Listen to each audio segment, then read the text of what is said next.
In this installment of our amazing World Bike Tour series, we leave Cambodia behind and enter what is officially still called the Socialist Republic of Vietnam. Over 3 episodes and months, we will cycle roughly 2,500 kilometers north.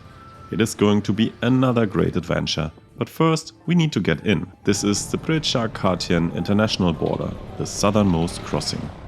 Our mood is slightly dampened when the Vietnamese border officer checks our papers. Due to a silly misunderstanding, Mathias' e-visa is only valid for 1 month instead of the 3 we had paid for.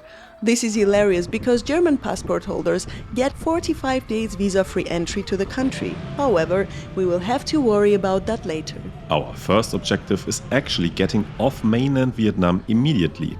After sorting out cash and connectivity, we hurry to the Ha Tien ferry terminal. Since we started cycling back in Germany, we barely got the chance to swim. I mean, yes, some lakes and rivers here and there, but rarely in the ocean. Here in the south of Vietnam, off the coast of Cambodia, lies an island paradise, where the water is crystal clear and palm trees line long white sand beaches. Woo. We barely made it on the ferry in time because they really want to go. Since our Cambodia experience was a bit on the rougher side, we feel like we deserve a tropical island for a change. At 575 square kilometers, Phu Quoc is the largest island of Vietnam. The 40-kilometer ferry journey is a little over 2.5 hours and takes us to the eastern side of the island. We plan to spend at least a week editing videos, enjoying life and waiting for a friend from Germany to join us.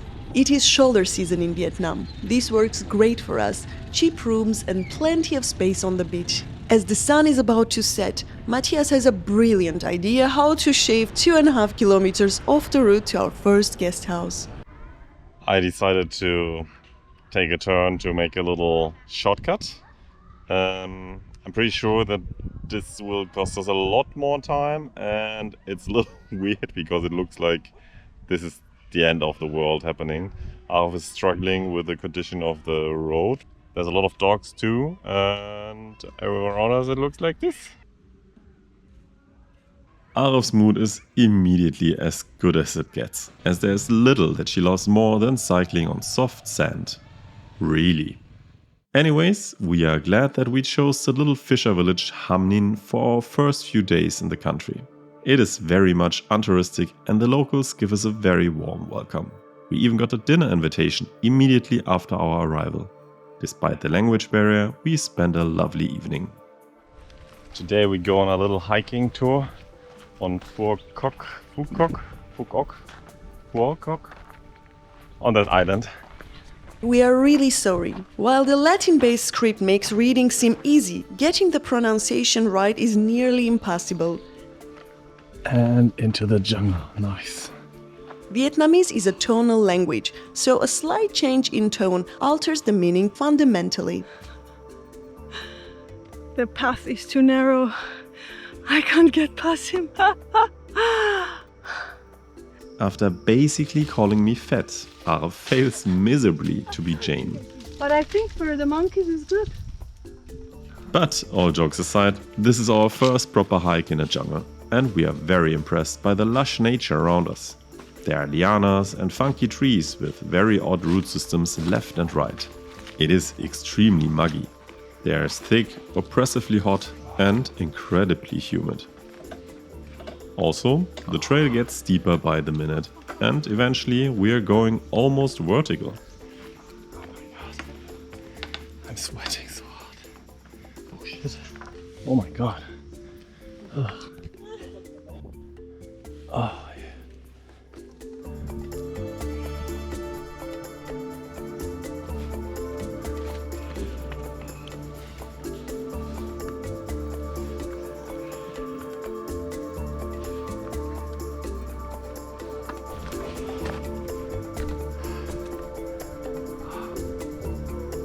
After roughly 1 hour of walking, or rather climbing up the mountain, we reached the top. It certainly was worth it. There is a nice breeze and we can overlook the southeast of the island.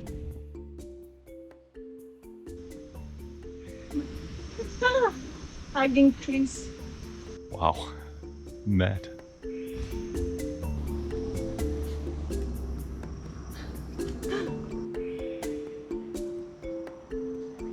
Circling around the northern part of Phu Quoc, we noticed the catchy propaganda billboards. They seem to have the aim of maintaining hope for a better future by emphasizing a socialist sense of unity. Around noon, we find this abandoned site by the beach. We could see ourselves camping here, but decide to make some more distance instead. While the eastern side of Phu Quoc still is a sleepy fishing outpost, the western shoreline looks very different. Over little more than a decade, it has transformed into one of Vietnam's flagship island destinations, with a 30-day visa-free scheme for all nationalities and an international airport. It is 8 a.m. in the morning and we felt we would like to have a coffee in Venice. So we're cycling to Venice. How about that? We've been pushing it really hard and we actually made it to Venice, I think. So let's see. Welcome to Vin World. This is so weird. This is the Wind Pearl Grand World, an 85-hectare European-style replica town, complete with a Venetian-style canal and gondolas. It has a very oddly ghost townish feel because it's pretty much empty. Maybe it fills up during peak season. While this looks like a bad joke to us, Europeans are probably not the targeted audience. So this monstrosity was built by the richest Vietnamese man. He started his fortune with an instant noodle restaurant in Ukraine, and now he's a multi-billionaire and built this Venice that's pretty much an empty shell. I feel very strange. But as we said, now it's possible to drink a coffee in Venice. While this whole fake thing might be sort of Instagrammable, it feels like a huge waste of resources. However, the Vin Group is one of Vietnam's most powerful private conglomerates. Many say it's an empire whose rise is helped by proximity to power, in a country where corruption is widely seen as systemic and many businesses rely on political connections to thrive. A week later, Agin, a friend from Germany who is taking a sabbatical, joins us. With 3 months of free time at his disposal, he remembered that we left Berlin on our bicycles a couple of years ago. So he threw his bicycle on a plane to Bangkok and cycled here to catch us. Before we continue cycling together, we want to try something new. We charter a little boat that brings us to a bay in the north of Phu Quoc.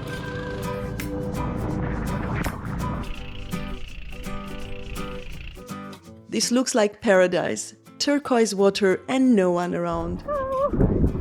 Wartest du auf mich, Arev?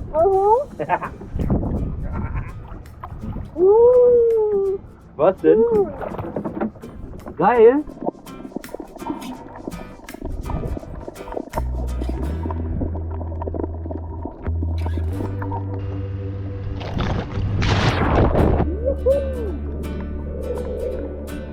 We have never seen corals before. Actually, we'd never seen much underwater before. All these shapes, all the little fish, amazing.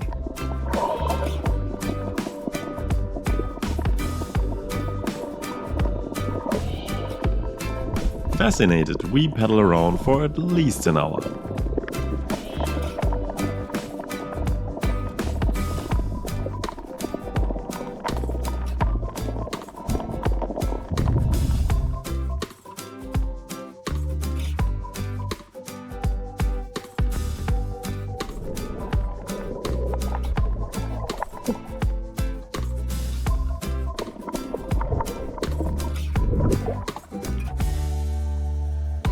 There's one more thing that we want to see before we get back on the saddle, cycling the length of Vietnam into China and eventually South Korea.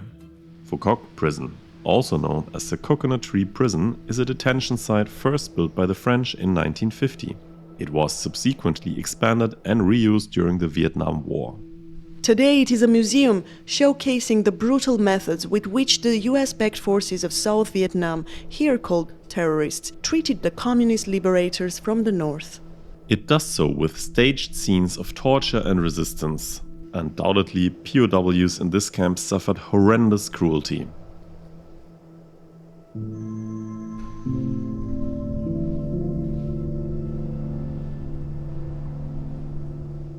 Unnecessarily, the museum tells the story in a brazenly biased way. Reading the information boards, I unfortunately struggled to keep a straight face more than once. So, walking these compounds, we're not just looking at history, we're also looking at how history gets narrated by the victors. Eventually, it is time to start our great ride. Vietnam south to north, but first back to the mainland, so we take the speed ferry to Rajgir. From there we cycle to Long Sien. We are so excited to be back in the saddle that we forget to film. Then one of our highlights in Vietnam awaits. Leaving Long Sien behind with another ferry, we basically enter cycling heaven. After flowing about 4,500 kilometers all the way from the Tibetan plateau, the mighty Mekong is about to reach the sea. Several months ago, and about 2,500 kilometers upstream, we took a slow boat from the Thai border into northern Laos. Now we meet again to enter a vast, watery maze in southern Vietnam. For centuries, this river has been the lifeblood of this region, carrying rich sediment all the way from the Himalayas to create a landscape that feels more liquid than solid. Xin chào. For the next few days, cycling deep into the delta, we are trading our usual roads for narrow paths, bridges and countless ferries.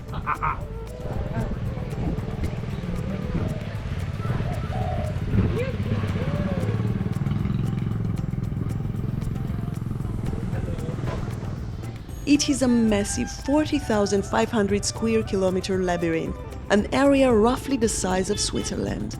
One huge plus for cyclists is that there are very few cars and trucks. Xin chào.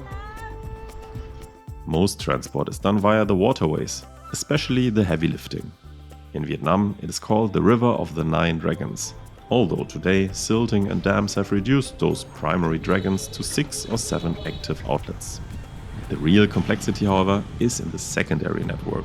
Thousands of kilometers of man-made canals and natural distributaries.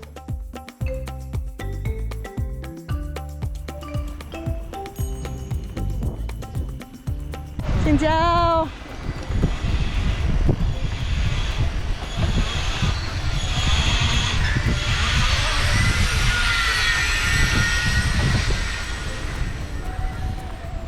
Xin chào.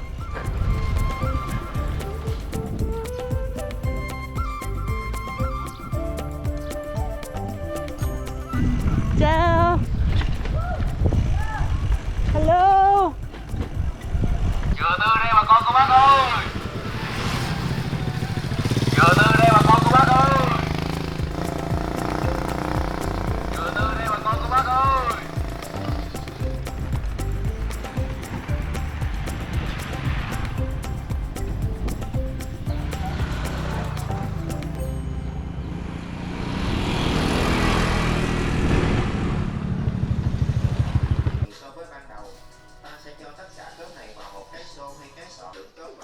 The lovely lady seems very happy to have us. We order whatever there is, which is of course noodle soup, and we are glad to rest in the shade for a little while.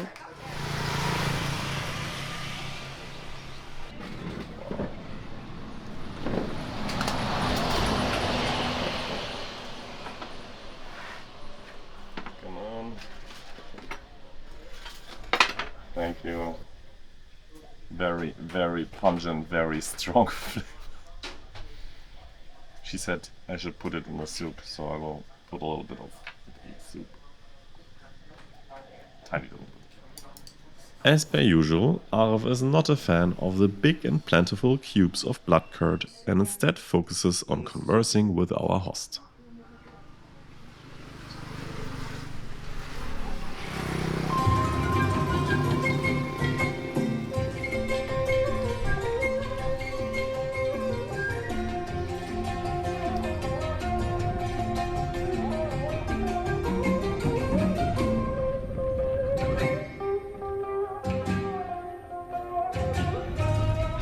Wow, the Mekong Delta. It's like cycling through a big garden. And not just any garden.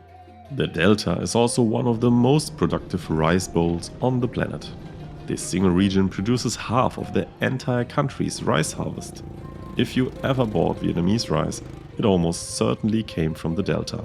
But as we pedal past endless waterways, we're also looking at the source of 70% of Vietnam's tropical fruit and more. On top of that, under the water surface, over 60% of the nation's seafood is farmed.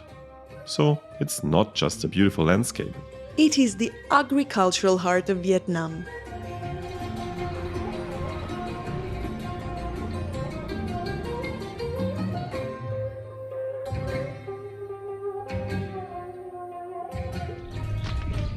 We are close to Sa Dec in the Mekong Delta. Well, this region is apparently famous for its many flowers, and we can already see that there's a lot of people growing all sorts of decorative, wonderful, colorful plants. Beautiful, very beautiful.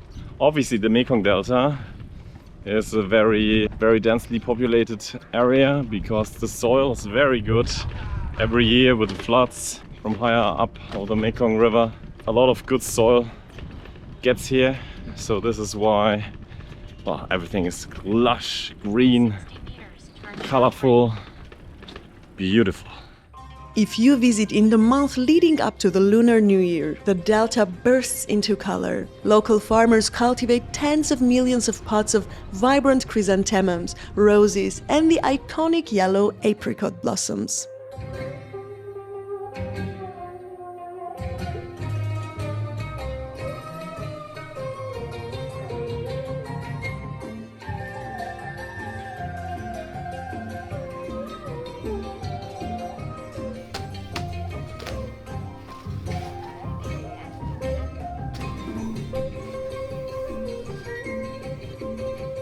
After a day full of beauty, we decide to cycle the main road from Sa Dec to Vinh Long.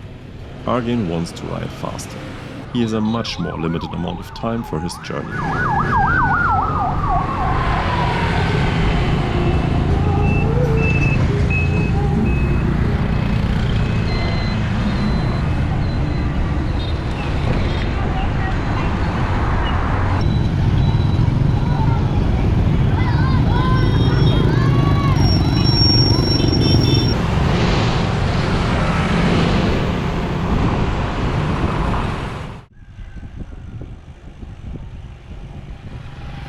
The following day, Mathias feels weak and his body temperature is elevated. With his condition, the 60 kilometers from Vinh Long to Bến Tre are all we can manage.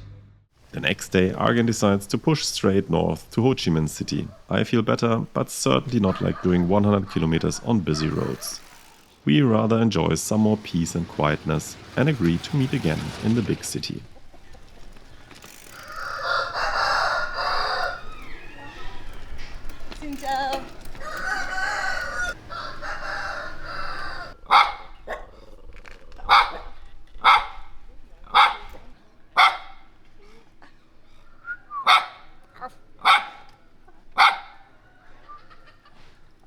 Okay, let's go.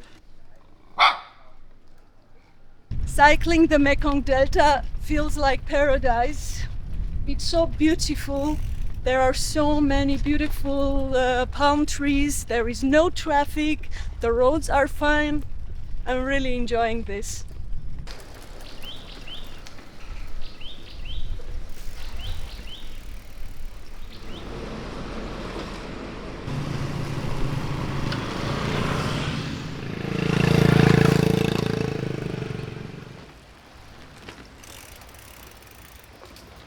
Today we are doing a little bit of Mekong ferry hopping. This will be ferry number 1. We are on our way from Bến Tre towards Ho Chi Minh City or Saigon. And I think in total we might need to take 3 ferries. This giant river is very close to the coasts right now, and it's spread out into a myriad of, well, countless huge rivers. And yeah, ferries are the way to go.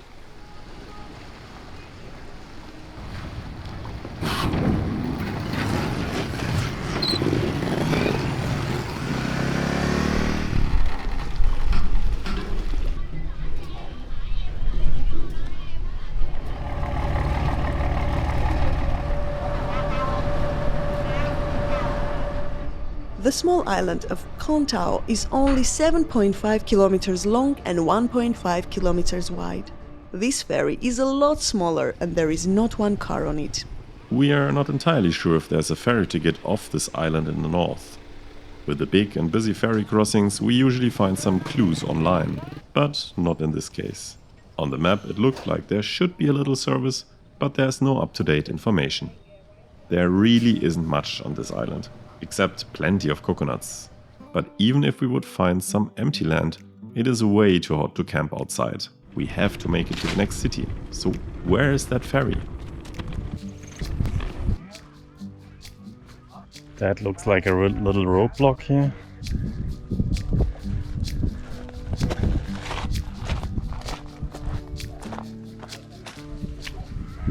Dang it. Yeah, I think we'll have to find another way to the ferry. This road is blocked.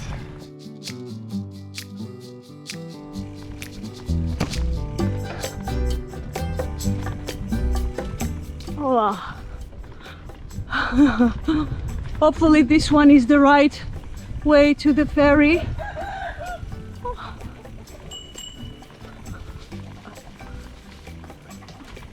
I guess this is the ferry, not very busy, but maybe if we go on it, someone will show up. Pedestrian, person, bike, person, motorbike. Yeah, 6,000.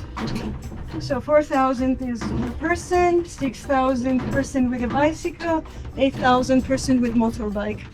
It seems like every hour the ferry goes, so it's 20-minute wait for us right now, which is not ideal because we have still some way to go, but that's what it is. Uncertain if the little shrine on the boat should give us confidence, we wait for the captain to arrive.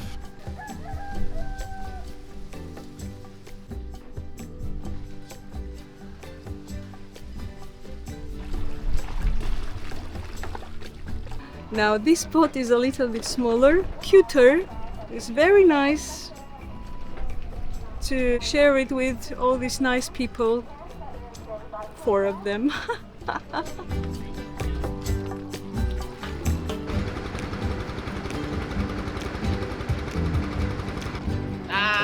Cái này về làm sạch không?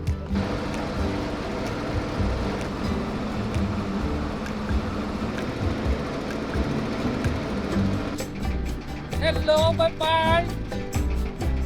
Bye bye.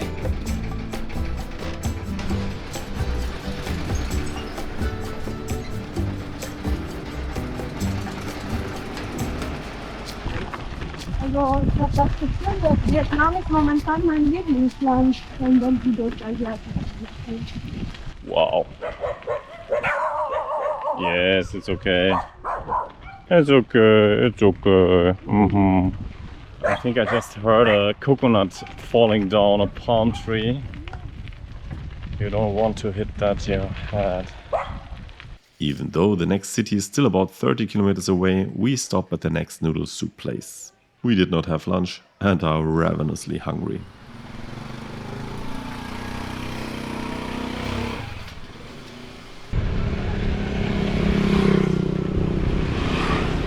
So it's almost 7 o'clock in the evening, which means the sun is set and it's very dark. So we decided not to take the 3rd ferry for the day, but to take a room instead. Close to the ferry station, Mathias found this Nha Nri for 150,000 dong per night. So I'm going to pay now and check into the room. Nha Ni means guest house. They are the cheapest option to spend the night in Vietnam. For the adventurous, off the beaten path travelers, that is. Ramon, do you have identification documents? Yes. Yes, these places don't always look particularly inviting. However, it helps to adjust expectations to the very low price. In this case, about $6 for a private room in suite with a very much needed fan and a shower.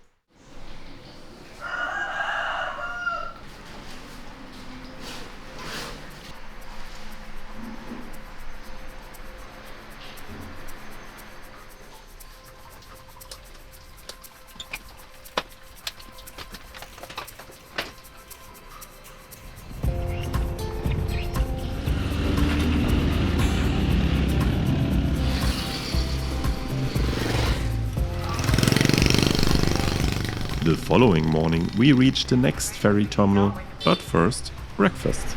The smoke of this little barbecue stall smells too good to pass.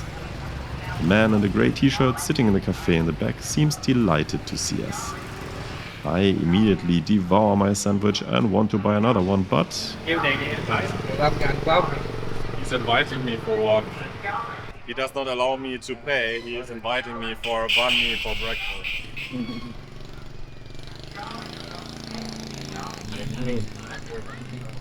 what a start to the day. We actually experienced a lot of outstanding hospitality since entering Vietnam.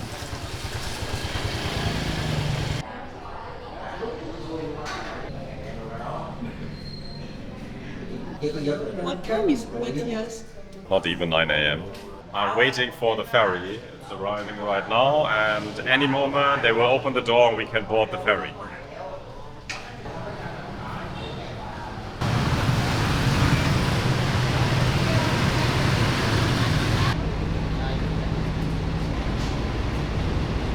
The engine is down here. You see the smoke coming out here? Be in the front. I know, be in the front.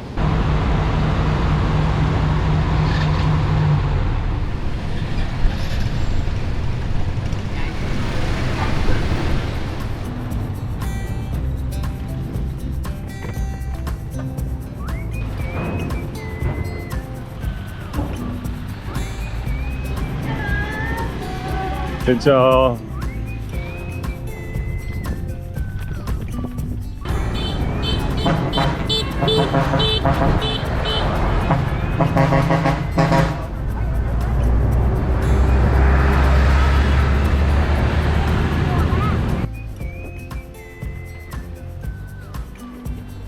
Now this is for a bridge. Apparently we don't need to pay because we are not a car. Nice. This new main road with a perfectly paved shoulder and little traffic feels quite safe, and we stay on it until we find our new favorite midday heat break rest stop, a Café Vong. Literally translated, that means cafe hammock. They are everywhere and we love them. They are literal lifesavers for people like us cycling close to the equator during the hottest time of the year. While they mostly do not serve any food, they specialize in very strong iced coffee and hammocks.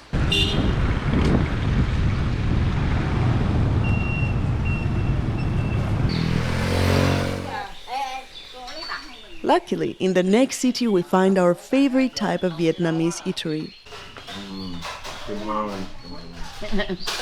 Now this is a proper vegetarian feast.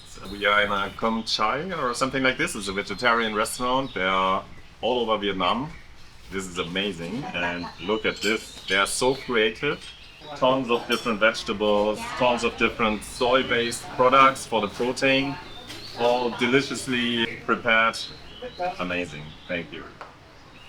We're hungry. Quan Kom Chais are high-output functional eateries rooted in Buddhist tradition. They offer a massive spread of different dishes served from industrial stainless steel trays. The magic here is in the mock meats.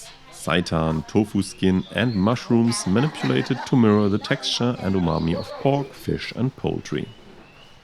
I can't even begin to describe what it is because I don't know what it is. But I think this is all basically soy-based. It's very delicious. You could imagine it's meat because it tastes really good. And very different things as well. This is a vegetable, I know. While we aren't even vegetarians ourselves, these effectively vegan restaurants do not leave anything to be desired. Unless you're gluten intolerant, I guess, because seitan is pure gluten. Powered by another fantastic meal, we start our final push into the metropolis, Ho Chi Minh City, formerly known as Saigon. A staggering 21 million people live in the metropolitan region. We do a little detour to avoid continuing on the main road and zigzag our way towards the city center. The traffic is mind-boggling. It is also frightening when you realize that nobody looks left or right, and no concept of right of way seems to exist. However, you just need to follow a few basic rules to survive the madness. Madness, madness. Crazy. Das Auto will geradeaus, das Auto will geradeaus. Never ever make sudden turns, ever. Need to take a ride? Sure. Slowly edge yourself in the direction, little by little. Do not, and I mean it, do not come to a sudden stop. Breaking the flow will lead to immediate disaster. Whatever you do it gently and you should be just fine. It doesn't really matter that they don't look left and right, because everybody is only paying attention to what's happening right in front of them and reacting accordingly. They sort of give way to what's in their way. In that sense, Saigon is a masterclass in fluid dynamics. Don't fight the millions of motorbikes, find the rhythm of the flow. It is a high-stakes, unwritten system of movement that prioritizes momentum over lanes. And yet, one moment you're in the roar of the main road, but with one or two turns, you're pulled into the hem. These narrow alleyways are basically the city's backbone. It's super tight and completely functional. Residential life right next to micro-commerce, everything stacked and compressed with insane spatial efficiency. Scooters squeezing past, doors wide open, plastic stools appearing out of nowhere, and every corner smelling like something sizzling.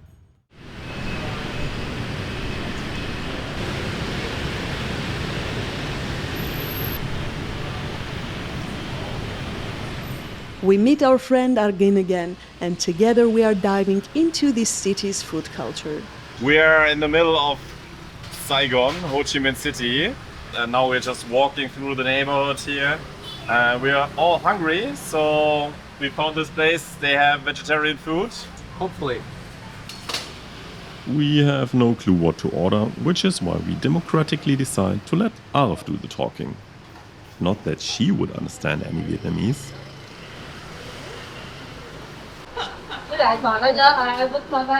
I just ordered everything on the menu because I saw the pictures.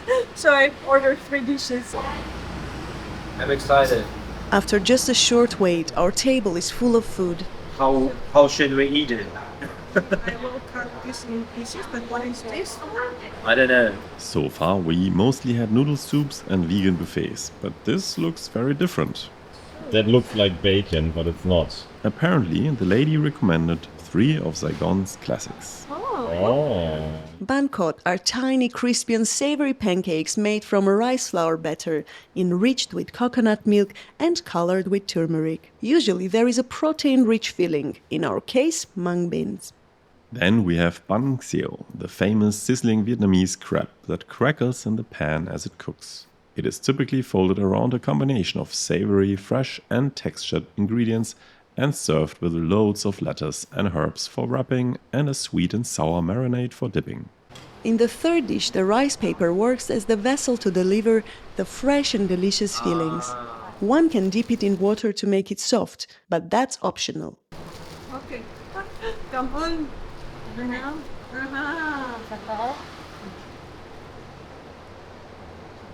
The surprise star though, their fake pork belly. The look, the layers, the chew, we did not expect it to be that convincing. Now this is ridiculous. All of this is vegan and it's so tasty. Oh my god. Amazing.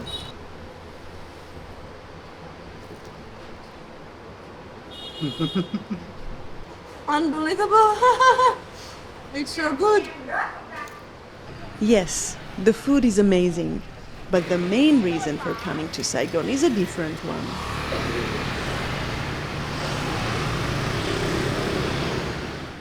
That's a difficult moment. I made it over 15,000 kilometers with my trusty, beautiful bicycle, but I struggled all the time because the frame is too small for my body. I bought it secondhand. I didn't know it's too short. I have short legs and long upper body. I don't have enough reach. It's terrible.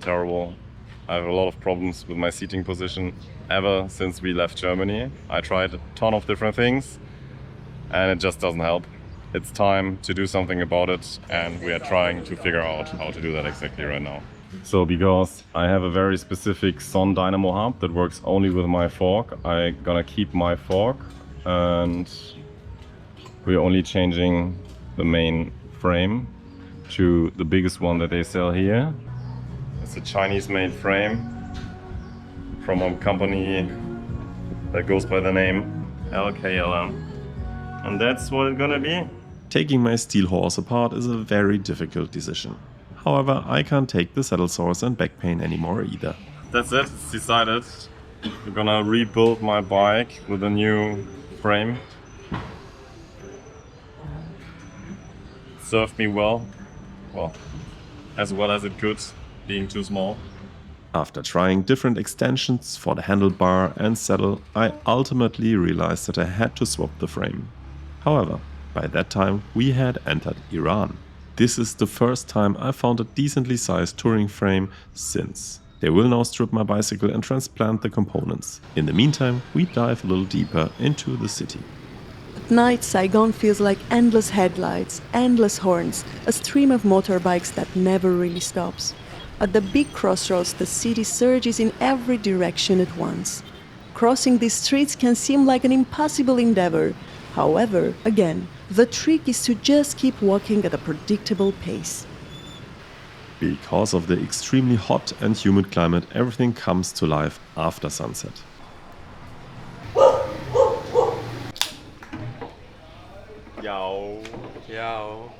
Doors open, businesses spill onto the sidewalk, and dinner is happening right there in the street. Plastic chairs, low tables, packed sidewalks, and food cooked fresh right in front of you.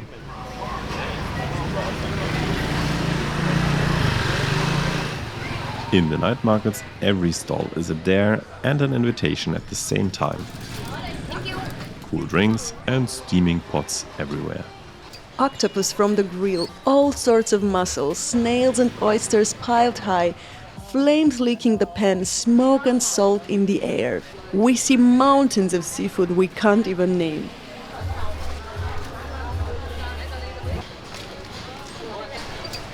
While most things look and smell finger-licking good, we wouldn't want to try everything. I had one of those back in Cambodia. Fertilized eggs, usually from a duck, are incubated between 14 and 21 days until the embryo is partially developed, then cooked before eaten. Not exactly my favorite. Some things are difficult to stomach if you did not grow up with them. And then there is this. Well, Saigon really shows you everything, not just the pretty part, so watch your step.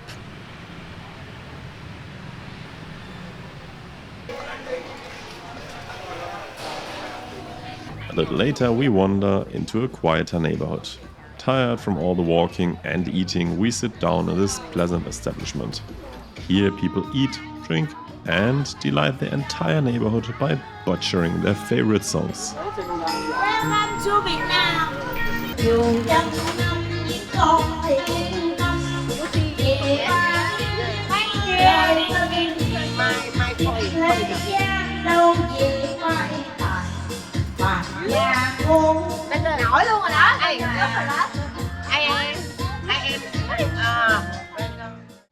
And then there is the Bui Bien walking street. In Ho Chi Minh City's neon-soaked nightlife district, bars, clubs, street drinks and very loud music all spill into the road.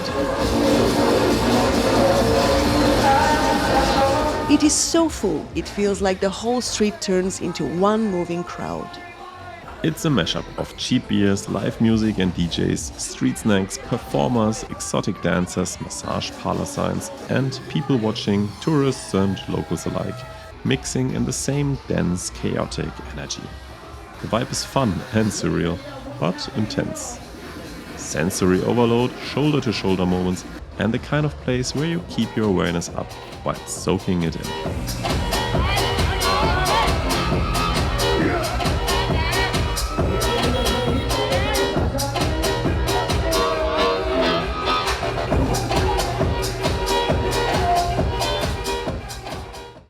Eventually, our bicycles are ready and we can continue our journey north.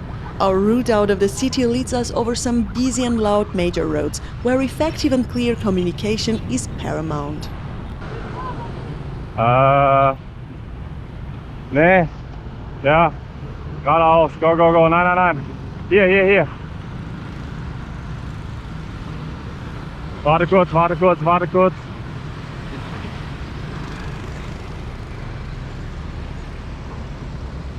Ja, ist richtig.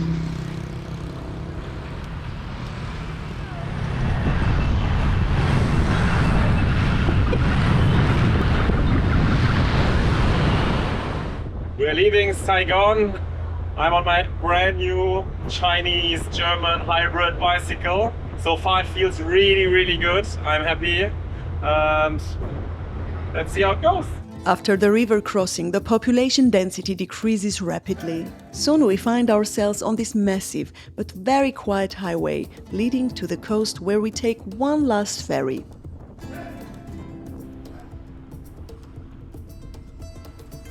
The next morning, the skies are blue and we get a strong breeze from the sea. The conditions seem perfect for the common flying octopus. Speaking about flying, I am thoroughly enjoying my new build, the LKLM 318 frame in size XL for 20x-inch wheels. It is made from 4130 chromoly steel. It delivers an incredible bang for your buck. Since my dynamo hub wouldn't work otherwise, we had to create a Frankenstein bicycle. The orange fork is the aluminium fork of my old frame. Though I could use an even longer frame, my back is feeling so much better now. I also enjoy the significantly softer ride of the steel frame. Anyway, our next big goal is reaching Hanoi, where we can finally apply for a visa for China. Until then, we still have over 2,000 kilometers of Vietnam ahead of us. This is great because we are enjoying this country a lot. People are super friendly and seem more approachable and less shy than in the other Southeast Asian countries. Join us again when we ride into the Central Highlands and push north, switching between the coast and the Ho Chi Minh Trail all the way to Hanoi. Thank you so much for watching, and remember, creating this series is only possible thanks to the incredible support of our contributors. If you'd like to chip in and help us to get the next episode out, you can support us at buymeacoffee.com/aworldbiketour and paypal.me/amazingworldbiketour. To follow along, please drop a like, subscribe to the channel and turn on the notifications. In the meantime, you can binge our journey of over 50 episodes, taking you from our very first pedal strokes back in Germany all the way here to Southeast Asia. Rechts. Until next time. And may the wind be at your back.